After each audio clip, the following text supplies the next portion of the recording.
Buenos días a todas y a todos. Bueno, pues esta es una mesa muy importante.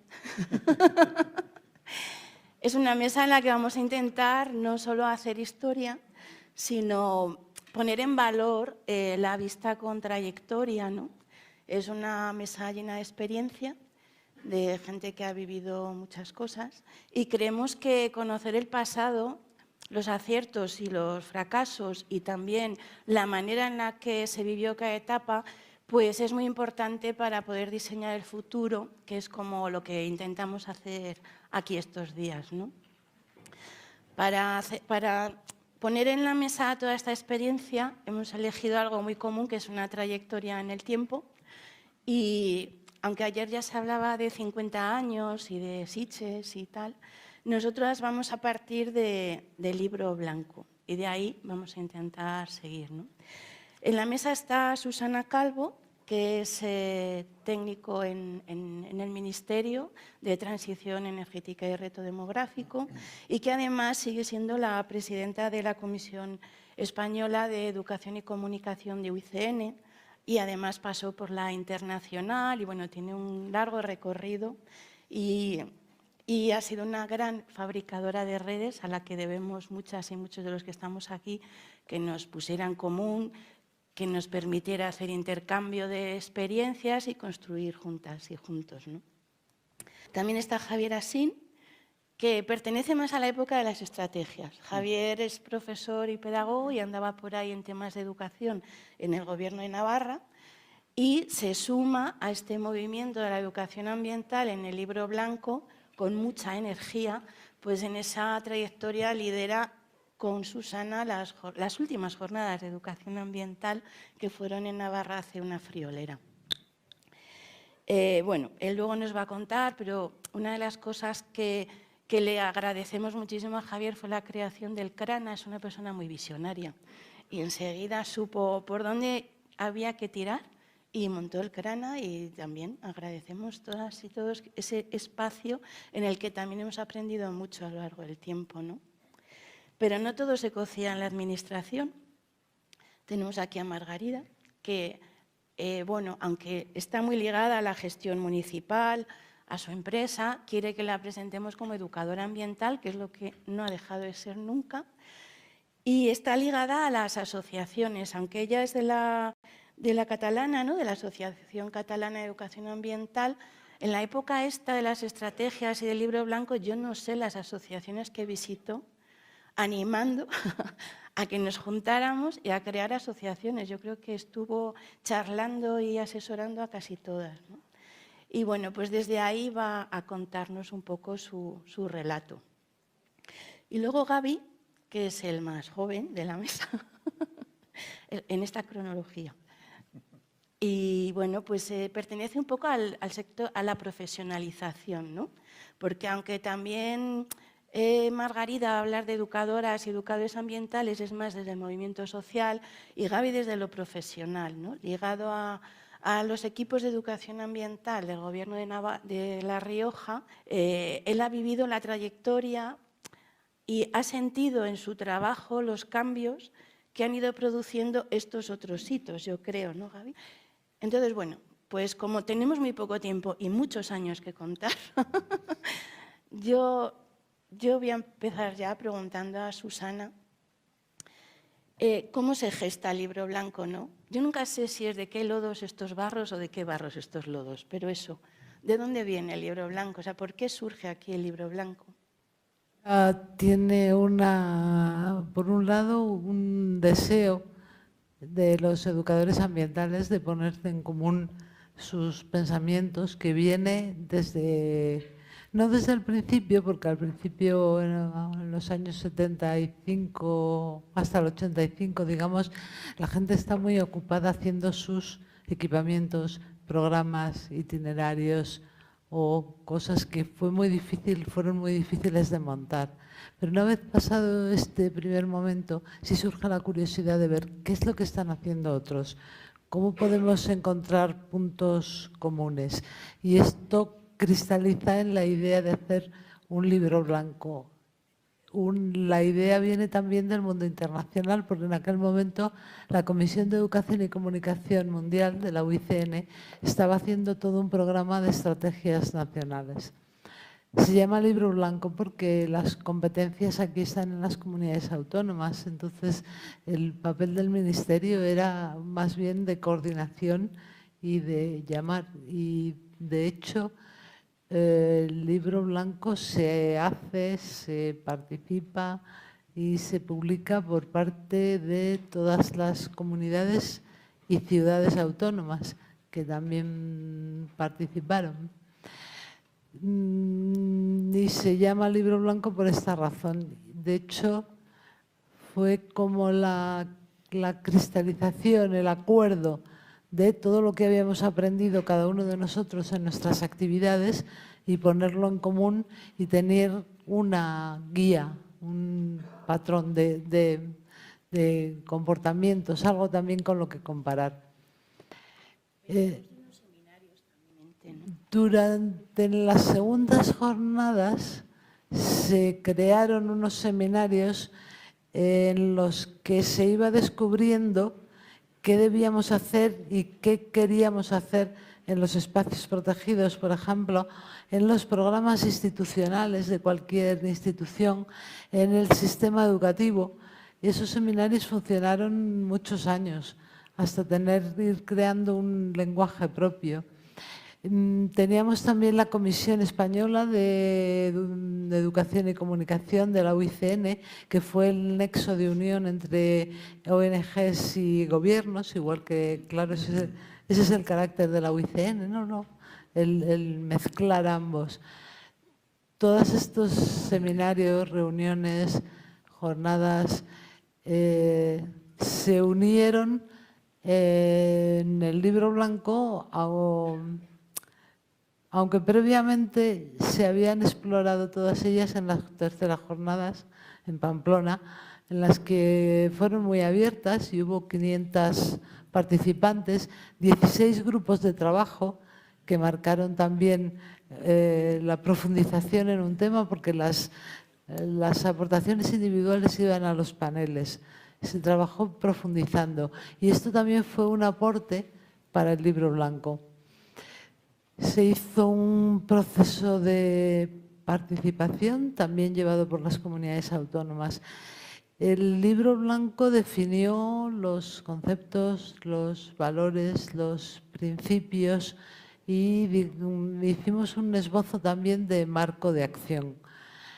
Y eso ha servido para que 14 de comunidades autónomas iniciaran sus propias estrategias, con desigual fortuna, pero aún en las comunidades autónomas donde no se iniciaron estrategias, sí hubo un fervor, unas iniciativas, un valor. Es decir, que el libro blanco nos sirvió a todos, también para valorar quiénes éramos nosotros, para sentar nuestras propias ideas sobre los conceptos y abrir, digamos, un proceso en el que la educación ambiental era distinta en todos, más conocida, más firme, más clara. Y eso fue el libro blanco, un trabajo de todos. También permite entrar la educación ambiental, por ejemplo, en las conferencias sectoriales, ¿no? O sea, eleva la escala de la educación ambiental.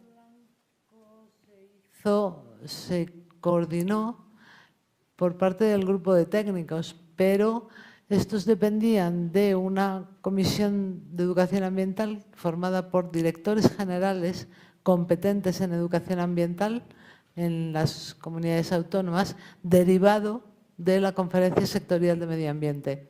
Es decir, que ya no era gente que llegaba, se juntaba, hablaba y comunicaba, sino que había un marco institucional. Como yo creo que la única forma de generalizar las cosas es pasar por las instituciones, pues eso dio una fuerza a los técnicos y al proceso del libro blanco, que no tenían antes, o sea, revalorizar dentro de cada organismo el papel de los técnicos, de los educadores ambientales, darles un papel relevante dentro de la educación ambiental. Es una época de mucha ilusión, ¿no? Y mucha energía, no solo dentro de las administraciones, sino es una época de mucha efervescencia y yo creo que a muchos nos hizo muy felices participar en ese proceso. Fue muy... Las ideas confluían y se trató de recogerlas todas. Y fue un proceso muy vivo, tanto desde las jornadas, el libro blanco y las estrategias de comunidades autónomas, porque el grupo de técnicos permaneció después del libro blanco y todos los que hacían estrategias o no las hacían, de las comunidades autónomas, debatían en ese grupo sus logros, sus éxitos, sus dudas, sus no sé qué. Tener un foro de iguales en el que puedas compartir tus problemas y pues nos sirvió a todos. Y de hecho, el libro blanco hizo su propia evaluación. Hay 3 libros publicados, uno sobre comunidades autónomas, el segundo sobre administración local y metía también ONGs. ONGs, educación formal y entidades locales. Y sí, el Ministerio de Educación hizo su propio libro de evaluación para el sector educativo, digamos. Bueno, pues ahí recoge el testigo Javier, ¿no? Que aunque se suma en el libro blanco y es artífice de las jornadas de Pamplona, él comienza la época de las estrategias en las comunidades autónomas, ¿no? Cuéntanos un poco, Javier. Bueno, pues buenos días a todas y a todos. Efectivamente, yo me incorporo a la educación ambiental aproximadamente en el año 1995 y cuando aterrizo en el Departamento de Medio Ambiente, que tampoco tenía muchos años más en nuestra comunidad, no llegaría a los 10 años de existencia, pues la educación ambiental, había una convocatoria de ayudas para educadores, pero no había para programas, mejor dicho, de educación, pero no había nada más. Y lo cierto es que, bueno, pues como los que tenéis experiencia de ser funcionarios o funcionarias, la soledad es muy difícil de llevar en las administraciones.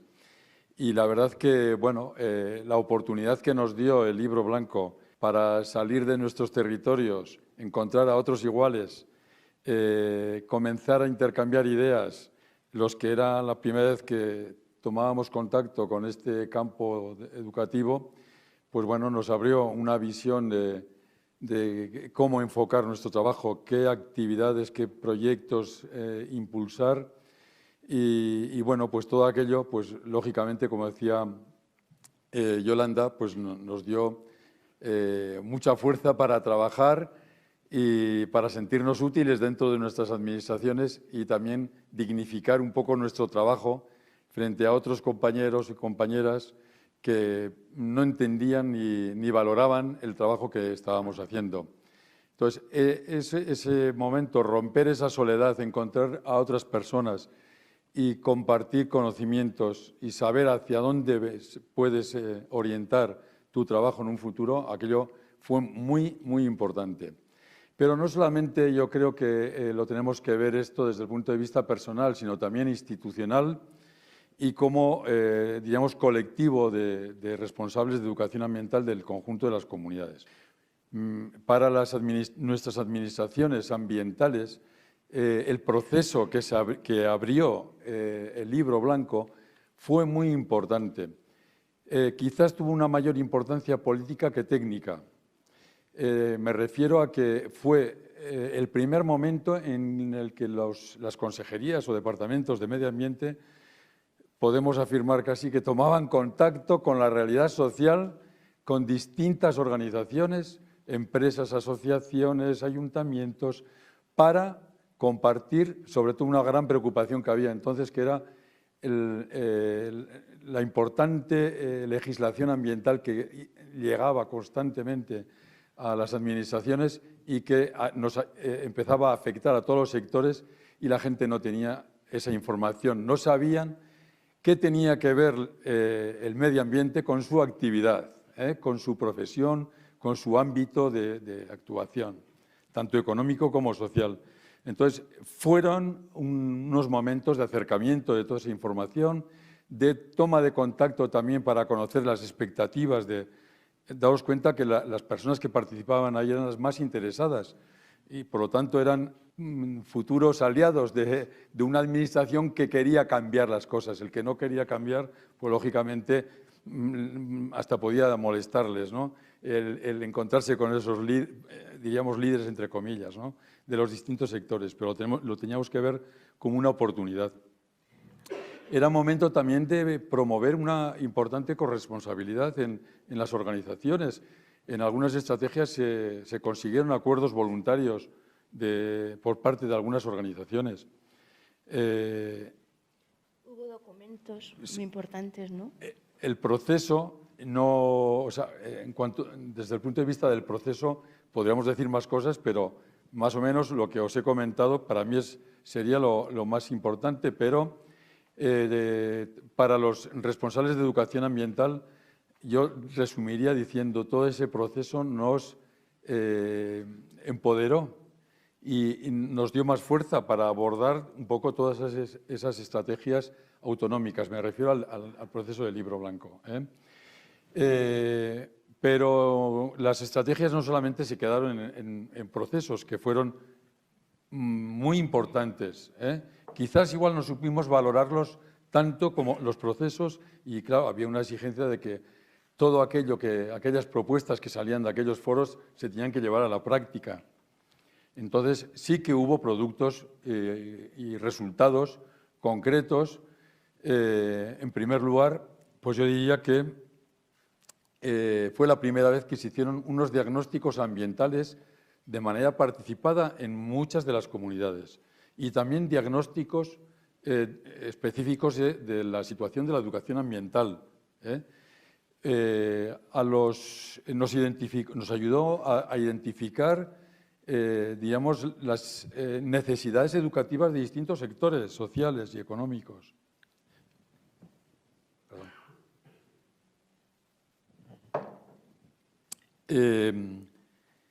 Hubo un desarrollo, un impulso de los equipamientos de educación ambiental y de algunos centros con, digamos, tipologías distintas. Por otra parte, bueno, pues todas las herramientas básicas de la educación ambiental, la información y la sensibilización, que quizás estaban ya más trabajadas, pero se comenzaron a desarrollar programas formativos en las administraciones y fuera. Y sobre todo la participación pública. La participación pública, que aunque ya teníamos,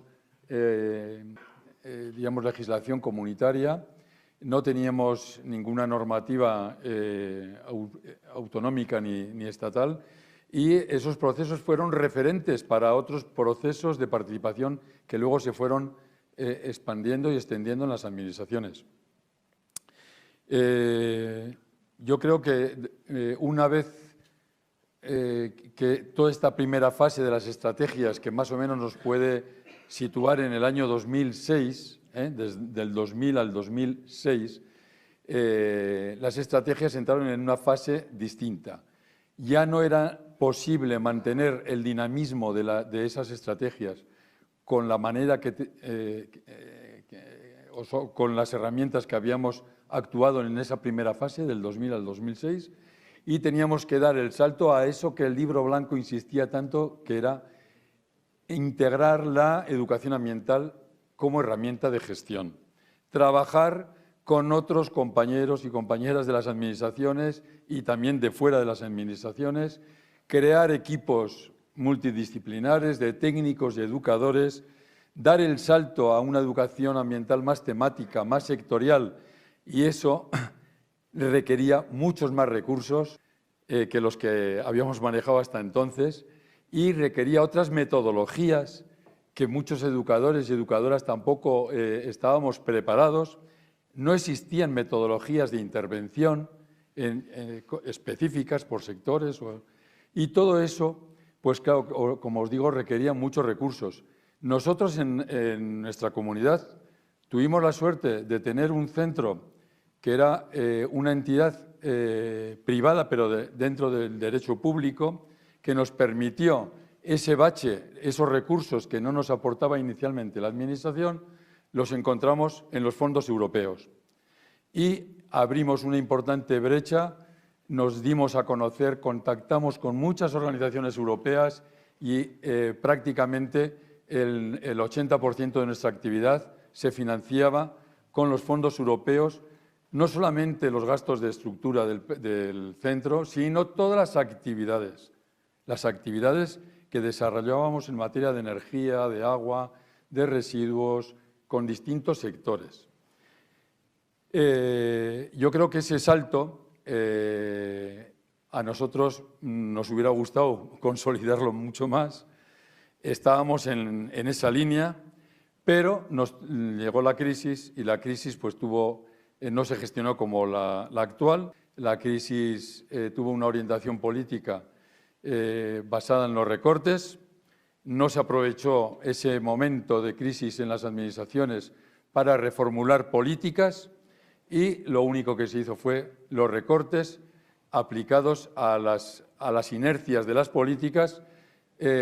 Competían aquellas áreas más tradicionales, competían por esos menores recursos y, por supuesto, que las nuevas áreas de actuación públicas como la educación ambiental, esas no tenían juego en esa competición y cayeron. Cayeron por esa razón y, en nuestro caso, además, por una utilización política vergonzante que nos utilizaron como centro para otros intereses de carácter político, pero claro, todo eso enmarcado dentro del plan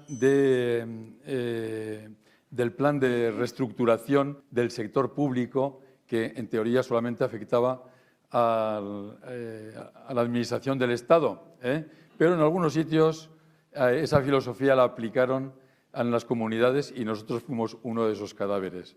Muchas gracias. Bueno, pues, perdón, no sé cómo se vive todo esto desde los movimientos sociales, Margarida. Él ha acabado ahí en el momento de la crisis, pero igual nos podemos volver a ir al inicio de las estrategias, donde había un ambiente pues, de mucha colaboración y muy ilusionante, ¿no? Sí, fue un momento de ilusión, fue un momento de relación, fue un momento de cooperación. Parece como si estuviéramos hablando de batallitas, ¿no? Porque pues, como si no esto solo fuera un momento. Pero bueno, esta mesa es un poco para eso. Yo nunca he estado en la administración, empecé en la educación ambiental para intentar cambiar el mundo, estudié pedagogía y, por suerte, en el territorio donde empecé a trabajar, que era Cataluña, había una sociedad que se llama la Sociedad Catalana de Educación Ambiental. Empezó en 1985, después también está Baleares y Galicia, y yo pensaba que si alguien quería dedicarse a la educación ambiental tenía que aprender, y el lugar donde se tenía que aprender era en la sociedad, de manera colectiva. O sea, que es que no tuve ninguna duda de que si alguien se encuentra y se dice que son educadores y educadoras ambientales, pues hay que ir ahí. Y me apunté y yo creo que es donde he aprendido más. O sea, no hay más. O sea, yo siempre creo que somos un colectivo que aprendemos unas y unos de otros y muy activo, pero tuve esa suerte. Si no hubiera habido asociación en mi territorio, pues no sé, ¿no? ¿Qué pasó? Que en el proceso en que empieza el libro blanco, se hacen ya los primeros encuentros a nivel de participación, las entidades también fuimos convocadas y por eso empezamos a asistir, y yo, como otras compañeras y compañeros de la Sociedad Catalana de Educación Ambiental, empezamos a trabajar de manera más colectiva y entonces nos juntábamos mucho más porque había algo que hacer. Es decir, tener una finalidad clara Eso une. Lo difícil es no saber explicar las cosas, pero eso era muy fácil. Vamos a intentar hacer un plan de manera colectiva, un marco general. En Cataluña empezamos en 1998, hicimos un fórum antes de la estrategia y eso nos unió mucho, porque lo hicimos además desde los educadores ambientales. O sea, fue quien organizó la estrategia, fue la Sociedad Catalana de Acción Ambiental. Digamos, se reunió de 1998 al 2000 y en el 2000 las comunidades tenían que hacer la estrategia. Bueno, pues ya había algo hecho. Entonces la administración pues, utilizó parte de ese. Por eso fue un proceso de ilusión bastante largo, no un proceso de ilusión que nos encontramos 3 días, hacemos 4 cosas, no sé qué, lo hacemos online. Bueno, desgraciadamente hemos tenido que hacer a veces cosas también, va bien hacerlas online, ¿no? Pero ese momento fue un momento de contacto. Y ese momento de contacto,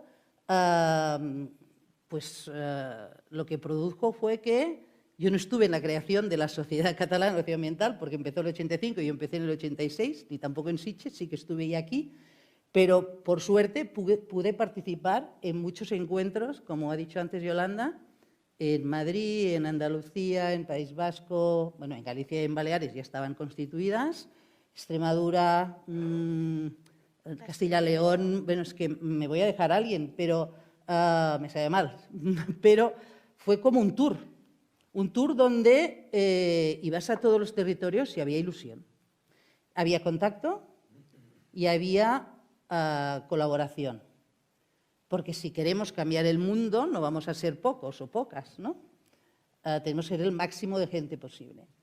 Y ahí se generó muchas relaciones que aún aquí duran, ¿vale? Y esas relaciones eran profesionales. Desde el voluntariado, porque el asociacionismo es voluntariado, es trabajo competencial para ayudarnos a decir qué estrategias, como ha dicho Javier, hay que utilizar, porque tampoco las teníamos, pero aprendíamos de los fracasos. Pero el fracaso o el éxito se compartía, se evaluaba y se tiraba para adelante. Porque tenías que también llegar a final de mes. Yo estoy hablando desde mi perspectiva, que no he cobrado, digamos, de educación ambiental desde una administración, que eso no que esté mal, está bien. ¿Vale? En este momento quizá sí que lo estoy haciendo como cargo político en una zona a nivel de Cataluña. Quizá estoy haciendo ahora más educación ambiental, pero no, igual, porque la educación ambiental se hace desde todos los sitios, pero se hace de manera colectiva. Hacerlo a nivel individual no vamos a llegar a demasiados éxitos. Y necesitamos éxito, porque sin éxito no podemos visualizar, no estamos reiniciando nada, vamos avanzando con procesos más álgidos, menos álgidos, pero siempre de manera colectiva. Por eso el singular, el yo, tú, hay que desaparecer y hemos de hablar de que lo que nos ha ido siempre mucho mejor es épocas como esa, que fue una época de ilusión, porque había ilusión y trabajo de una manera muy transversal y aprendíamos unos y unas de las demás. La verdad es que sí, que era un momento de mucha... Pero bueno, aparte de que había asociacionismo y nos juntábamos todos y todas para aprender juntas, también se estaba profesionalizando la educación ambiental, ¿no? Ligada a todos estos movimientos dentro de la administración. A veces cuentas que choca un poco, ¿no? Esa situación de voluntariado dentro de las asociaciones y las ONGs con las ganas de vivir de la educación ambiental y la profesionalización en la que entramos a competir de alguna manera. Pero bueno, también es el momento en el que surgen muchísimas empresas de educación ambiental, cooperativas, etcétera, ¿no? Sí.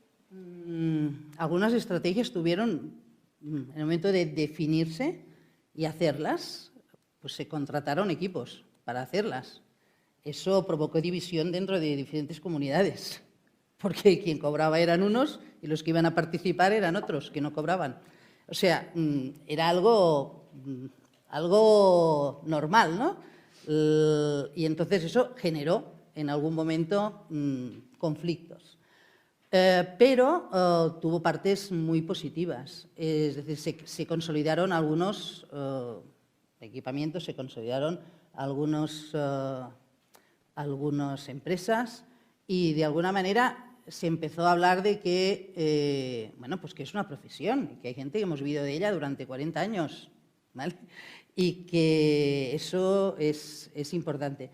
Sí que hubo determinados conflictos. Yo creo que aún no hemos aprendido por eso en estos 40 años de saber colaborar. Seríamos mucho más potentes si todo el mundo dijera qué es lo que sabe hacer y no hacer lo que sea de educación ambiental. O sea, yo sé hacer algo de educación ambiental, pero no sé hacer todo. Y sé quién sabe hacer más cosas. Entonces, si lo pudiéramos hacer de manera conjunta, sabiendo nuestras capacidades y también nuestras no tantas capacidades, pues seguro que hubiéramos ido mucho mejor. Necesitaríamos haber aprendido, creo yo, en ese momento. Lo hicimos y aún lo estamos haciendo. Pero no hay que crear de cero nada, sino que hay gente muy experta en diferentes temas y lo que tenemos que hacer es hacer proyectos de manera conjunta. Al menos es donde yo he aprendido más, donde la gente en la sociedad catalana, que aún hay 200 y pico socios, se encuentra para hacer cosas a nivel de colaboración, es donde aprendemos más y donde el éxito es más, no asegurado, pero tiene unas bases mucho más concretas. Es decir, hay mucho saber. Ayer se habló de transmisión de saberes. Eso es lo más importante, porque para conseguir el éxito necesitamos hacerlo aún mucho más de lo que hemos hecho a lo largo de la historia. Muchas gracias. Bueno, pues hablando de saberes, yo creo que también empezamos a cambiar el tipo de programas que hacíamos, ¿no? Cosas muy puntuales, muy ligadas a lo escolar, a la naturaleza. Bueno, un tipo de programas que no tienen nada que ver con los que luego surgen, y de ese cambio, ¿no?, en la metodología y en el tipo de programas que hacemos, Gaby nos puede contar mucho, porque él vivió como ese cambio desde tu papel de educador ambiental, ¿no? Pues, no sé si mucho o poco. Lo que puedo contar es mi experiencia como profesional de la educación ambiental y el haber descubierto en las interesantes telereuniones con estos 4 referentes que realmente soy hijo del libro blanco y no lo sabía, por una serie de cosas que habían pasado. Yo empecé justo a trabajar en educación ambiental en el año 98. Acabé la carrera de geografía y hice un máster de educación ambiental pensando que eso iba a servir para algo. Y es que coincide con el... No sé si oye bien o no. A veces sí, a veces no. Muévetelo un poquito.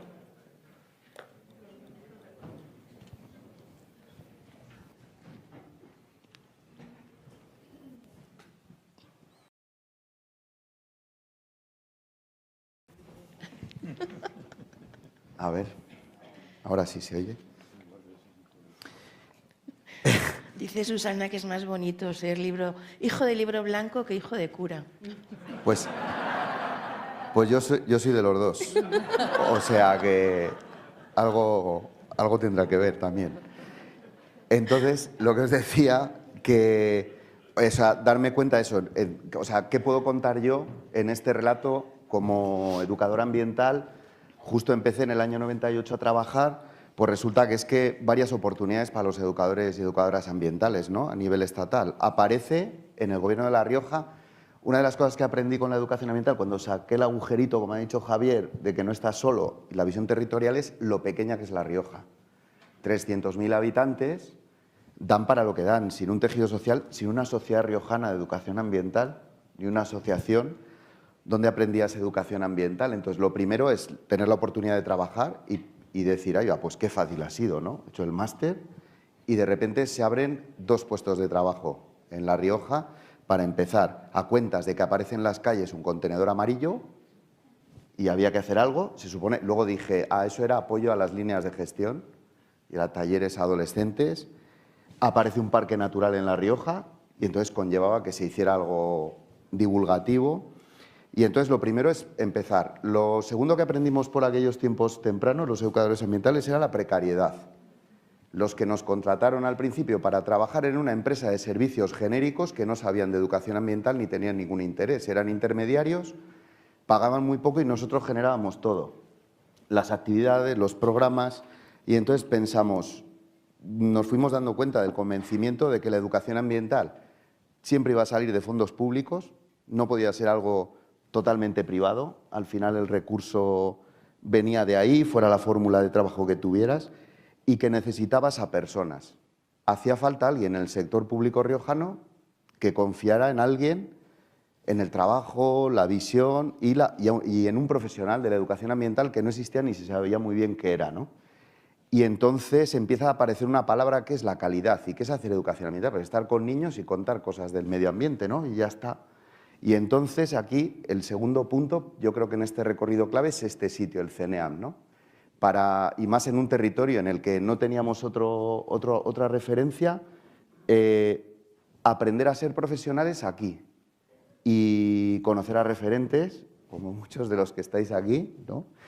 Y a través de los cursos del juego como herramienta, las ecoeditorias escolares, la interpretación del patrimonio con sus dimensiones, la comunicación ambiental, más recientemente la resolución de conflictos socioambientales y que la educación ambiental tiene un papel en la participación. Lo que nos llevábamos todos de los cursos de aquí, que era la parte del curso, que era fenomenal, los contactos, la visión de red, ¿no? Y luego las firmas del mes, que salieron ayer, con las fillas bravas, pero que los que no teníamos ni tiempo o no queríamos leernos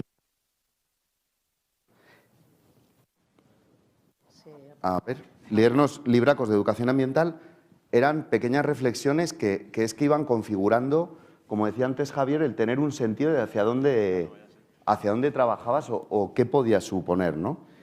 Eso fue el comienzo y íbamos descubriendo al pasar el tiempo la dilución de un espacio transformador, de que realmente para los decisores políticos y para muchos técnicos de muy arriba, con informar y sensibilizar los educadores teníamos bastante. Y entonces era una especie de caer en actividades repetitivas, puntuales, en la que nos esforzábamos en que fueran lo más educación ambiental posible, pero estabas 2 o 5 horas, generalmente con niños o jóvenes, y que no dejaban de ser píldoras ambientales y no el tratamiento completo que necesitaba esta sociedad, ¿no?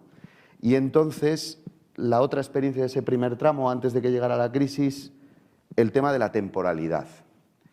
Que en un equipo que empezamos 2, 4 y en el momento álgido estuvimos 7 durante unos 10 años, ¿verdad? Que está por ahí Juan Carlos, pasaran 14 compañeros y compañeras, donde hacías un esfuerzo colectivo de formación y de cariño, porque siempre hace falta en la educación ambiental, y esa gente se iba.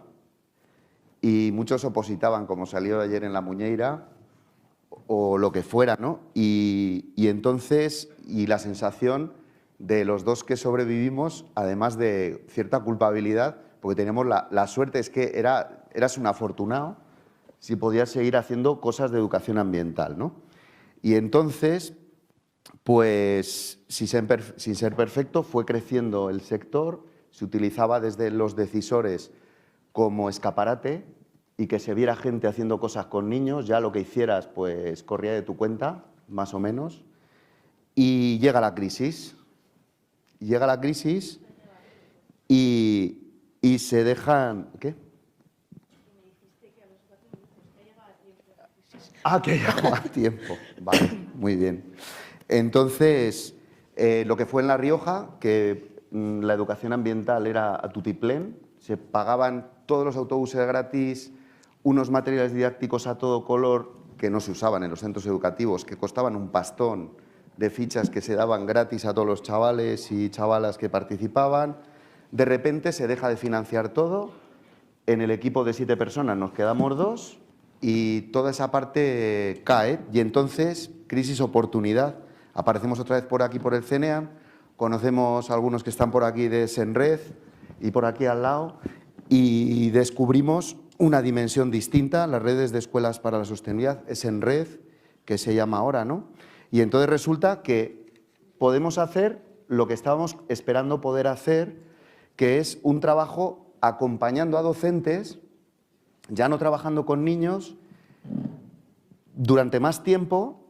A los jefes les pareció muy interesante, que era más barato que tantas actividades y tantas unidades didácticas y que podría tener más impacto. Llevamos 10 años con ese proyecto y estamos contentos, y sobre todo en la parte que tengo que contar como profesionales, el crecimiento profesional y la dimensión de la educación ambiental, que veíamos que no solo en el contexto escolar se podría trasladar a otras cosas, sobre todo con la participación como eje, que era finalmente la meta a la que nunca llegábamos porque estábamos enrocados, que ayer hizo una pregunta a José Chu en la sensibilización y cómo podíamos pasar a otras cosas, ¿no? Y la última crisis que quería comentar, oportunidad, es la del COVID, y entonces en la crisis del COVID, pues ahí estábamos en casa, ¿no?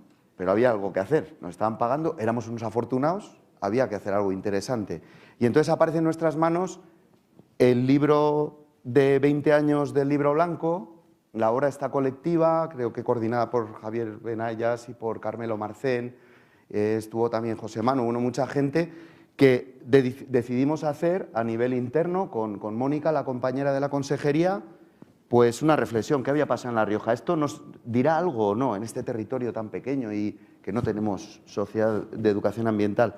Y entonces nos lanzamos a proponer un PAEAS para La Rioja y descubrimos que nuestras conclusiones y lo que estábamos leyendo, que pasaba a nivel estatal, pues que resulta que era mucho más parecido. O sea, nosotros siempre pensamos que era todo mucho mejor, porque era más grande, porque estaba más gente, y veíamos que era muy parecido y que los mismos retos, los aprendizajes, y bueno, que habíamos perdido educadores ambientales, y es la herramienta básica de la educación ambiental, y que cómo hacíamos ahora para recuperarlo, creo que es el reto que tenemos ahora. La gestión, ¿dónde está que realmente sea una herramienta para la gestión de los programas que se hacen? Y la participación. Así que, bueno, pues esta experiencia local espero que, o tan personal, os haya resonado desde la parte profesional, al menos en alguna cosa, a los que estáis aquí, y eso es un poco la trayectoria que hemos seguido, con muchos retos. Bueno, pues a los 4 vamos fenomenal de tiempo. Sí, ya me he dado cuenta. Bueno, yo creo que abrimos otra época y con independencia de la crisis que se llevó tanto, ¿no? Tanta gente, tantos recursos y tal, la educación ambiental pega un giro, ¿no? Y pega un giro especialmente fuera de las instituciones, que es donde ahora mismo más se cuece todo. Ya no hay asociaciones formales con presidente, estatutos, hay muchas redes. Hay redes informales, hay redes de gente que hace lo mismo. Hay gente que no sabe que está haciendo educación ambiental, que trabaja en huertos, en cooperativas de energía, en muchos espacios distintos donde no se habla de educación ambiental, pero se hace. Yo creo que de todo esto es de lo que va a continuar estas jornadas, ¿no? Viendo que otros espacios, que otros colectivos, que otras maneras de juntarnos, ¿no? Para seguir aprendiendo juntas. Pero todo este pasado y todo este recorrido que han contado aquí las 4 personas puede dar algunas recomendaciones al futuro del PAEAS, ¿no?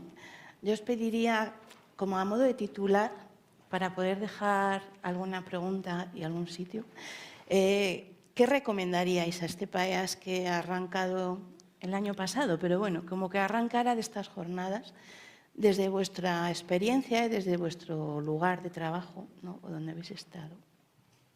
Javier o Susana, ¿empiezas tú, Susana? Sí, yo pediría que en un sitio como el Ministerio hubiera una unidad nuevamente en servicios centrales que hiciera las funciones de la educación ambiental, las internacionales, las nacionales, de recuperar la coordinación con las comunidades autónomas, y las de ayudar en la gestión. La educación ambiental no es un fin, es un medio, son instrumentos.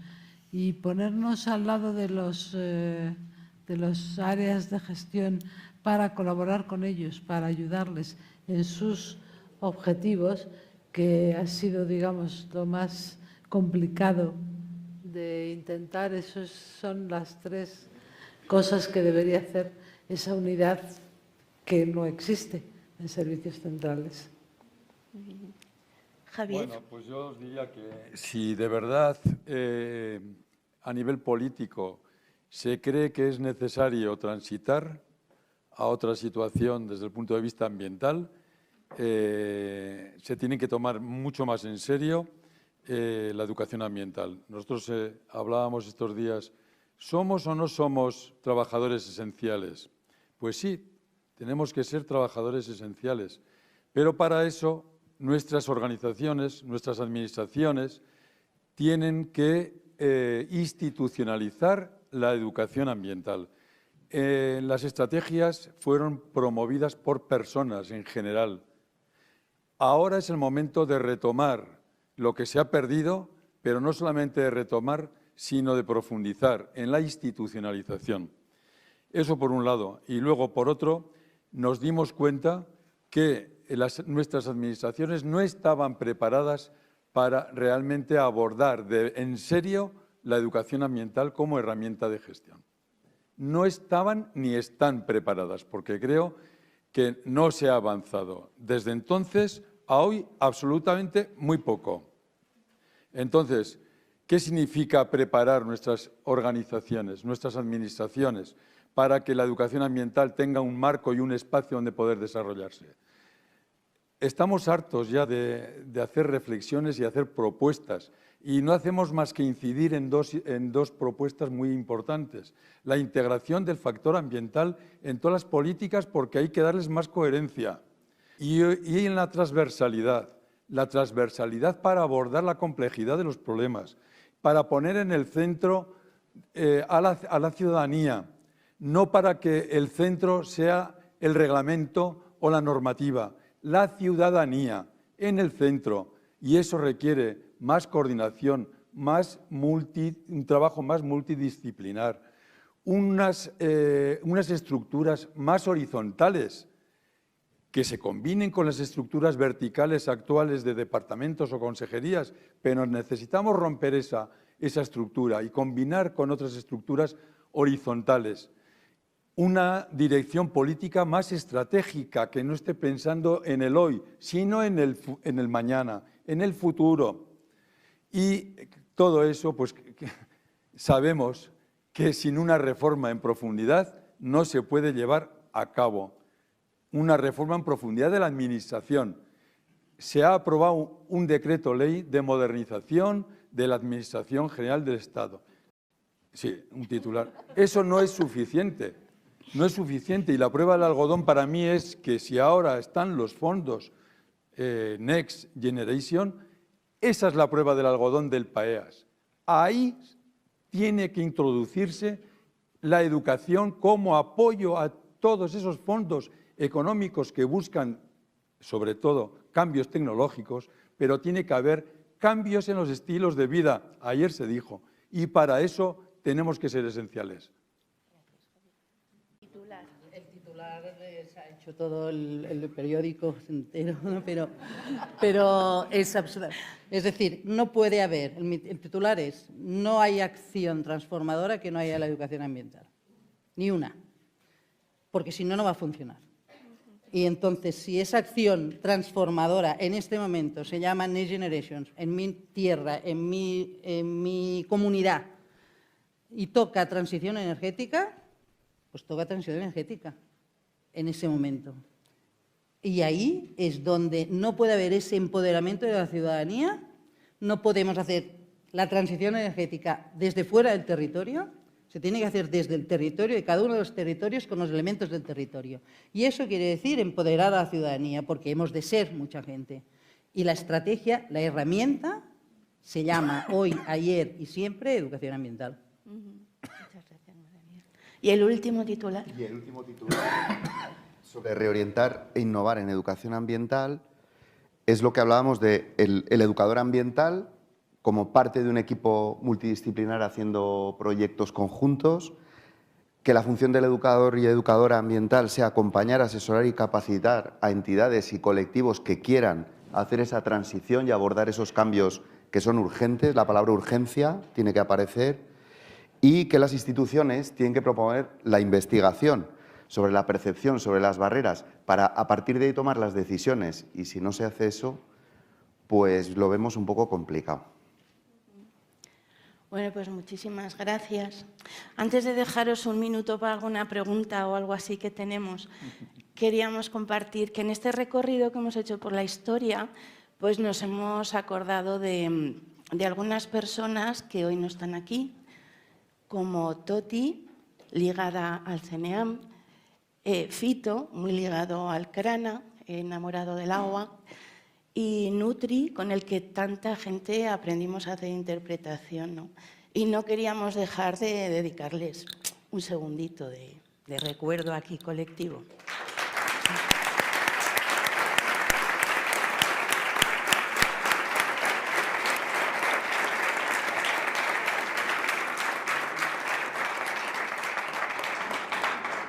Bueno, pues no sé si alguien quiere, antes de que nos echen, quiere hacer algún comentario, alguna pregunta. Hay por allí un micro, ¿verdad?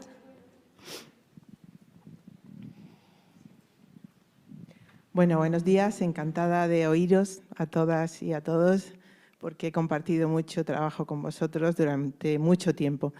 Me gustaría traer brevemente, hacer una reflexión muy breve y una pregunta. Y me gustaría traer aquí la voz de los equipamientos de educación ambiental y el trabajo de los equipamientos de educación ambiental a lo largo de 40 años. Ciudadanos y ciudadanas que emprenden iniciativas transformadoras, que crean puentes con la escuela, que promueven en el medio rural, el trabajo en el medio rural, la fijación de la población en el territorio rural, que recuperan saberes, que generan, que mueven o movemos montones de niños, niñas y jóvenes acercándolas a la naturaleza. Y bueno, eso básicamente creo que en estos 40 años los equipamientos de educación ambiental, iniciativas pequeñas, desconocidas, hemos estado haciendo una labor bastante invisible. Y simplemente quería traer aquí esta reflexión. Bueno, soy Mariluz, represento a Huerto Alegre, una granja escuela que hace ya más de 40 años que estamos funcionando en Granada, en Andalucía. Represento a la Red Andaluza de Centros de Educación Ambiental, a la Red Estatal de Equipamientos, también soy miembro, que estamos aquí muchos compañeros. Y mi pregunta para Margarida o para Susana Calvo, que saben bien de todo esto, es que nos dediquen unas pequeñas palabras o unas grandes palabras a esta trayectoria y a lo que ha podido significar este trabajo de los centros o equipamientos de educación ambiental a lo largo de estos 40 años. ¿Yo? Como quieras. Mariluz, dentro de toda esta corriente de educadores ambientales, en lo que ha habido seminarios, en lo que ha habido programas, uno de los elementos que siempre se nombra son los equipamientos. No es que se les haya olvidado, forman parte de todo lo que ha constituido la educación ambiental y forman parte de la reflexión que primero está en el libro blanco, la colectiva, luego en las estrategias y ahora en la renovación de las ideas. Los equipamientos siempre han sido importantes aquí. No es que se hayan olvidado, ¿no? Con Mariluz, a kilómetros de distancia, compartimos crear un equipamiento. Casi eran las mismas fechas, ¿vale? Yo en el Montseny y vosotros a muchos kilómetros, pero con la misma visión. Equipamiento es equipo, equipamiento es continuidad, equipamiento, pueden haber cambiado formas, lugares, espacios, pero para mí es esencial, no solo en ese proceso, sino también en el futuro. Se ha ido transformando, como todo en la vida, se ha ido transformando. Poder estar también en algunas reuniones de cuando se creó la red Ondas, ¿verdad?, en Andalucía. Y aún me llamaba la atención que en Andalucía educación ambiental, cuando en Cataluña ya no se crean equipamientos de educación ambiental. Porque el tema equipo y lugar se ha transformado en otra historia, al menos en mi comunidad, ¿no? Y por eso creo que está muy bien que lo hayas aportado a la sala, pero no es un pasado, es un futuro también. Sí, muchas gracias, Marilu, por traerlo. Eran tantas las cosas, ¿no? También están todos los programas escolares que se han venido realizando y todos los equipos docentes y no docentes a su alrededor. Había un montón de cosas que nos tocaba resumir, ¿no? Pero bueno, es muy significativo. De hecho, ayer casi de las poquísimas personas que levantaron la mano que habían estado en Sitges, una era de un equipamiento histórico, ¿no? de educación ambiental, y que ahí está. Bueno, no queremos retrasar más esta mesa y bueno, yo quiero agradecer el trabajo de síntesis y de reflexión de toda la mesa de aquí y muchas gracias.